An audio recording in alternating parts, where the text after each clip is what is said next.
have to confess I was feeling a little sad this morning, realizing this is our last day together, and I was going, you know, we should hang out a little longer, you know. I don't have quite enough rooms in my house, but I wanted to mine something out from the call, the journey, and we start that arc homeward.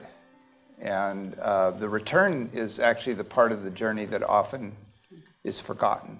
Mm-hmm.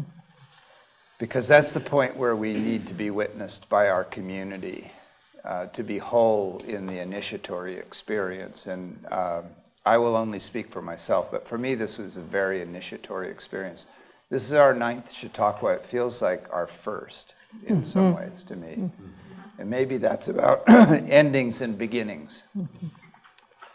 And I actually wanted to impose something on one of my students. It's one of the liabilities of knowing me, for which I apologize, but I don't relent. But not really. Thank you, Prabha. But Sophie had a reading last night. There were several readings last night that didn't happen, and Sophie had a reading last night that I thought was interesting, and she doesn't have it with her, so I'm going to ask her to extemporize a little bit. But this time we had a opportunity to interview a former prisoner, and this was Sophie's observation, which she's going to paraphrase. Yeah, so Robben Island was our first day in South Africa.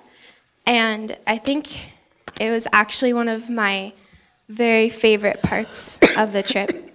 We took a ferry out to Robben Island, and we had the opportunity to see Nelson Mandela's cell, which was surreal, and to interview a former prisoner, Tulani.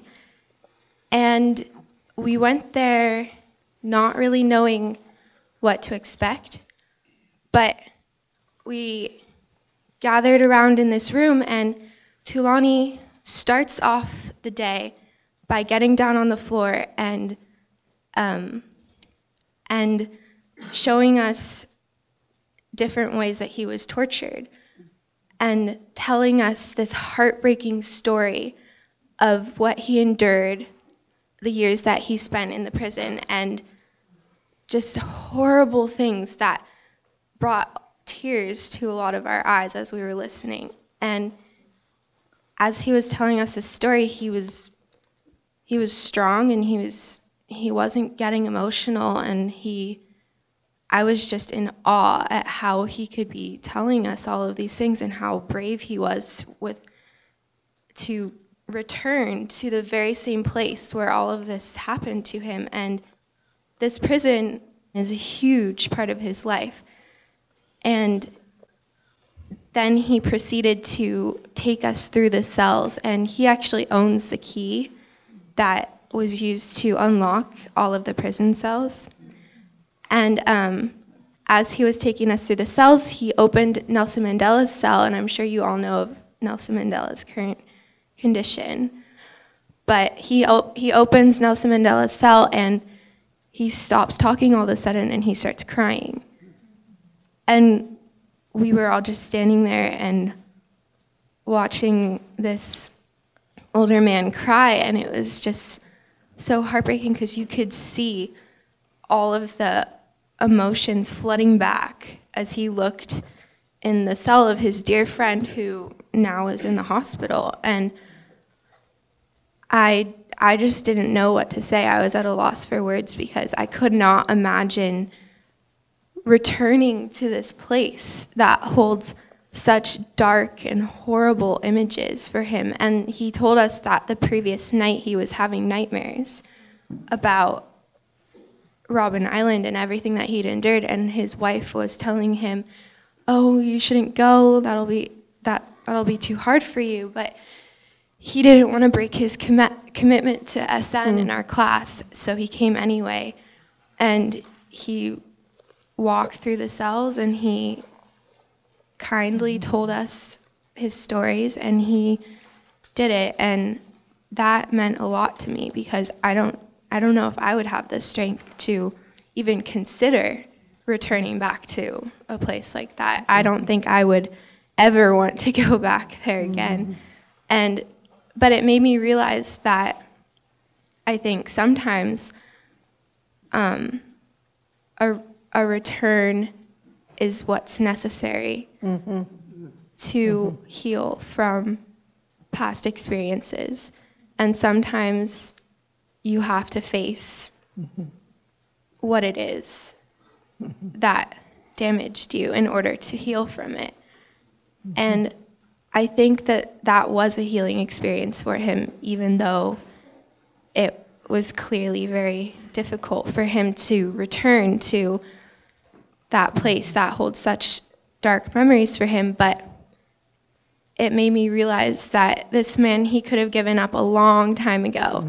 And he said that while he was in the prison, he considered committing suicide many times, but he, for some reason, he didn't. And he stayed strong. And I think it's because he had hope. And if he didn't have hope, he wouldn't be standing there with us that day, telling a bunch of American teenagers his story. And I think it's amazing. And I think that returning to the prison was it's outstanding that he could do that and that he saw the importance of doing that. Thank you, Sophie. So I have a little coincidental reading in Subversive Orthodoxy. Sorry, Larry.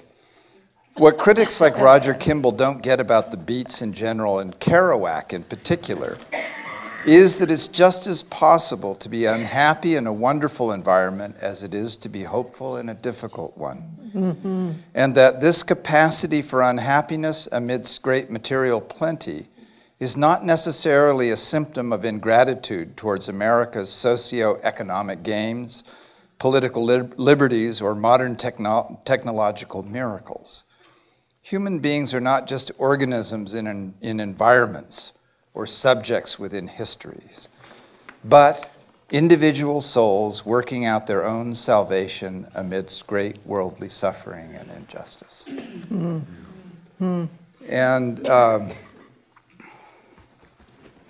the whole process of the return, what I've noticed personally is, as I've sat in conversations, there's something about the people who are here in this room where I find myself saying to myself, did I just say that?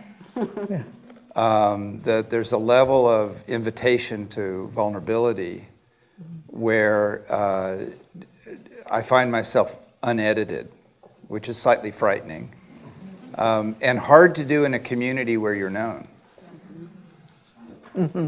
But in a way, it's its own return to the things that are actually really and truly there, that have been simmering and maybe not expressed. And so the return is a much more complex thing, but part of it is the return for whatever happened in this journey, but the return within this journey that we're in right now of coming back to self and reaching down to the place where we are noticing what was there that maybe we didn't notice. And I thought this story of Tulani was especially poignant in that. To get out of the prison, and yet we can still be in the prison. And we have to go back, work through it.